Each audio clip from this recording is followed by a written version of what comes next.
and he's saying that the country has to remain liquid. I presumptively can't spend the $9 billion to feed Americans because we have to be liquid for catastrophes and wars. I'm confused. Hold on. That is he's speaking like a businessman. On her CNN show Table for Five, Abby Phillip hosted a panel discussion focused on affordability and the ongoing government shutdown, exploring how both are impacting the daily lives of ordinary Americans. The panel featured Terry Champion, TWW Origi, Arthur Idala, and Na Hawk, all sharing their perspectives on the issue. We'll take a closer look at some of the key moments from Abby Phillip's discussion, hear what the guests had to say, and I'll also share my own thoughts as we dive into it together. Donald Trump campaigned on a promise of making America affordable again, starting on day one.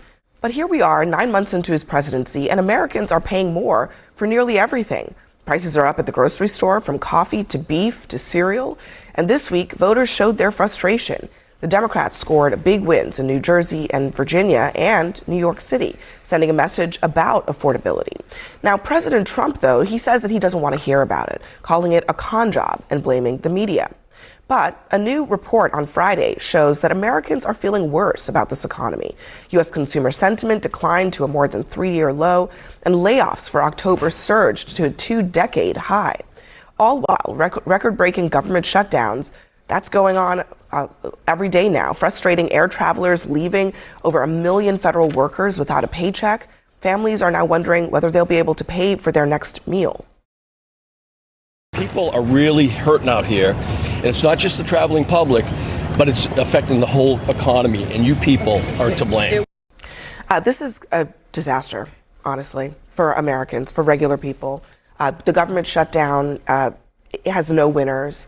But on top of that, I mean, it strikes me that we don't even really know how the economy is doing, because for the last 2 months, we haven't had a jobs report. We don't know what the condition of the labor market is, but everybody suddenly is really feeling like something is wrong. And it feels like we're being gaslit, that everything's going to be great. You know, someone's making $1 trillion a year now for their salary, when meanwhile, my kid's school, public school, which is only a few blocks away from where Justice Kavanaugh lives, so this is his local community, is running the PTA, we're running a food drive, a coat drive. Like, this is one of the most educated areas in the country, and they are concerned about families in that community not being able to make ends meet right now. So this is the reality of what happens when you try to take the economy, bring it back a couple of decades, and try to leverage everything off the back of some tariffs that just haven't materialized in anything material for the American public. Abby, you know what I wonder if, Congress people don't make an enormous amount of money. Those who at least live in like metropolitan areas where things are very expensive, right? We're going to talk about affordability.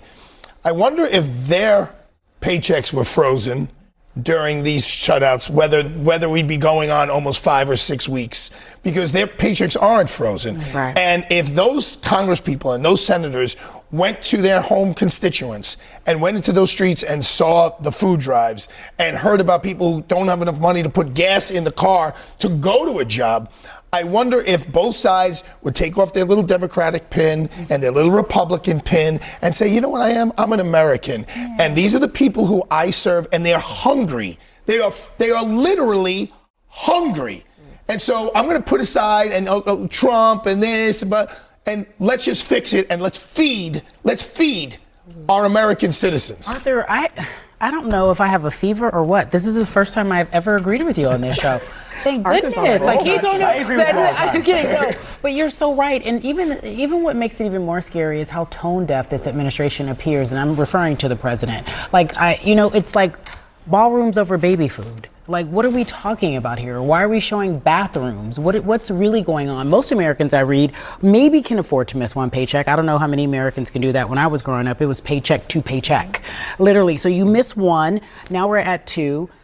This administration has repurposed funds, billions of dollars, and given them to certain folks that actually feed his agenda. And I'm all like, wait, why don't you want to give these people money? Tell me again how this helps your agenda. And this is also with the Democrats. I understand you're going to present a bill and you think that you're taking a moral high ground, but nobody wins at the end of the day. Nobody. To your point about Donald Trump, though, I just want to play what he was asked, not just about the shutdown, but also about just the state of the economy and what Americans are saying repeatedly that they're feeling. And here's what he had to say. Our general costs are very low, and I just saw that Walmart came out with a statement last night, they've done it for many years, that Thanksgiving this year will cost 25% less than Thanksgiving last year under Sleepy Joe Biden. So that's a big difference. Energy prices are way down from what they were last year. Inflation is almost non-existent. We have inflation down to a very low number, whereas Biden, as you know, is the worst inflation in the history of our country. So we're doing very well. Isn't this the same trap that they're falling into that, the Biden administration fell into, where they just kept reciting a whole bunch of numbers? And by the way, his numbers are not even all that accurate, but reciting a whole bunch of numbers in response to people saying, I don't feel like this economy is affordable. And they're right, because prices are going up. No, I think James Blair, the political director at the White House, was exactly right when he talked about last Tuesday, and that Republicans have lost the thread on the message of affordability. We need to get back to talking about that. And I think when the American people look at Washington, to all the points you just made earlier, this is not a way to go about doing business. Okay? You've laid some blame at the feet of the president. My thought is, and I echo what John Thune said a couple weeks ago when he was irate in a rarity on the Senate floor, and he said, we're just learning now that there's consequences of keeping the government shut down. And I think the American people are keep the government open, address my health care concerns, address my cost of living concerns, and do them in that order. But there's no reason to take it out on air traffic controllers, on SNAP recipients, and military members. Here's the real issue with much of what's being said in that discussion. In my view, as difficult as a government shutdown is for Americans, it's the only real leverage Democrats have right now. People keep saying, let's just reopen the government first, and then we can talk about health care and other issues later. But that's not how this works. Once the government reopens, Republicans won't negotiate on health care. That would just mark the end of ACA subsidies altogether. Meanwhile, Donald Trump is effectively holding SNAP benefits hostage, telling states they can't distribute food assistance to families in need. Arthur Idala also mentioned to Abby Phillip that if members of Congress stopped getting their paychecks,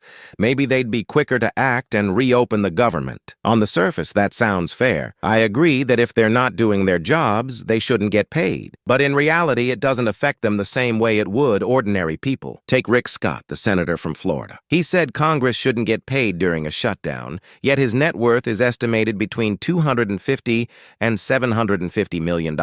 Senators earn around $174,000 a year, so missing a month's pay means losing about $15,000, a number that means nothing to someone like Rick Scott. For everyday Americans, losing that amount could be devastating. But for the ultra-wealthy members of Congress, it's pocket change. It's the same logic MAGA supporters use when they say Donald Trump doesn't take a salary. Sure, but when he's making millions through side ventures and meme coins, that salary doesn't matter. So even if Congress members didn't get paid, the wealthy ones would just shrug and say, keep it closed. It sounds good in theory, but it doesn't actually fix the problem. What we're really hearing from Abby Phillip's panel is a centrist take, a call to simply reopen the government. But we all know the Trump administration isn't going to come to the table and negotiate once that happens.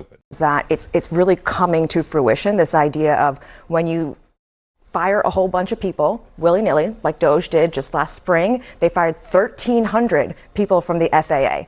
Of course, we're now going to be seeing the consequences of slower flights, right? If you are going to be cutting benefits and telling the Department of Agriculture, you're not allowed to give out money that you've already been given, even though many of those people are in places like Louisiana and Mississippi, are the MAGA faithful, then yes, the truth does start to come out. The challenge I see is, who's going to force the Trump administration to change? Because Congress is Congress. It's a broken mess. The majority right now jumps to whatever Trump has to say. And if a judge has said, give out this money, make sure people can eat, and Trump just decides to there's a divide between what Trump is saying, what the administration is doing. It sounds like they will actually follow the judge's order. But when Trump was asked about SNAP by a reporter on Thursday, here's what he said in response to that question.